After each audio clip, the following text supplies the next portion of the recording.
Gus, kan di sini di Korea ini ada yang namanya ginseng, Gus. Ginseng itu dimasukkan ke dalam botol kaca, kemudian diisi sama alkohol. Nah itu sebagian teman-teman di sini itu ada yang beralasan buat hiasan, pajangan, ada juga yang diminum. Nah, ada juga yang, ya itu pokoknya ada yang buat diminum, buat dipajang, seperti itu. Lah, seperti itu hukumnya bagaimana? Hukum menyimpan dan mengkonsumsi alkohol yang dicampur dengan ginseng tadi. Ya. Sekian. Dipersilakan Gus. Warahmatullahi wabarakatuh.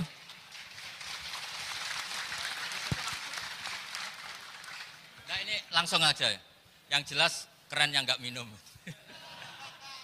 Keren yang nggak minum, terus menyimpan itu kan awal dari tertarik ya, karena disimpan dilihat-lihat gitu.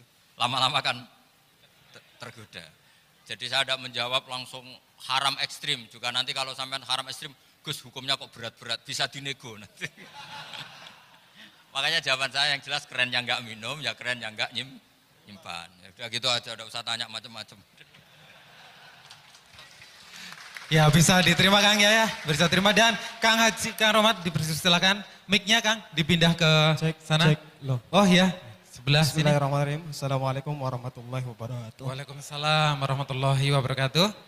Yai, saya ini menanyakan, di pabrik kami itu ada orang Indonesia, ada sekitar 8 ataupun 10 yang meyakini sholat Jumat itu diterima walaupun hanya 5 orang itu tetap dijalankan sholat Jumat.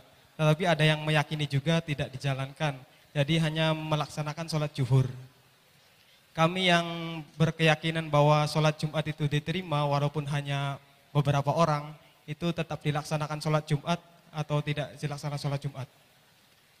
Cuma hanya 5 orang saja sholat Jumat. Dipersilakan. Syarat dan Gus. rukunnya terpenuhi. Silakan. Waalaikumsalam warahmatullahi wabarakatuh. Assalamualaikum warahmatullahi wabarakatuh. Tentang sholat Jum'ah itu ya, saya berkali-kali kalau ngaji itu saya maklumatkan berkali-kali dalam kondisi kayak Korea, kayak daerah-daerah pedalaman di Purwodadi, Solo Tigo itu asal keceluk jamaah. Jamaah itu jam'un ya.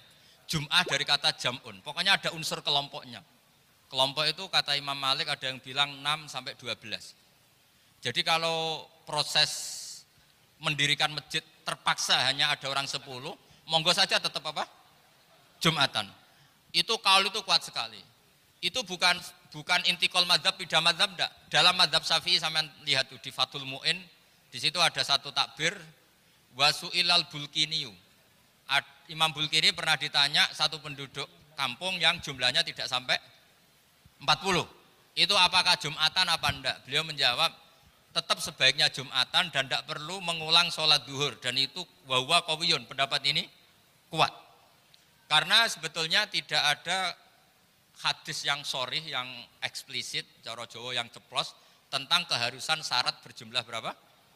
40. Ini penting saya utarakan. Saya pernah punya teman di pedalaman Kalimantan, itu tanya saya, Gus ini saya punya umat hanya 11.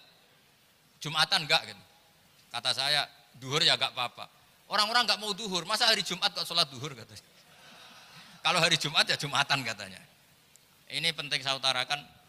Fatwa ini ada di Fathul Mu'in, ada di kitab Tadhkirun Nas, ada di beberapa kitab yang memang membolehkan dan mengesahkan Jumatan meskipun pesertanya tidak sampai 40.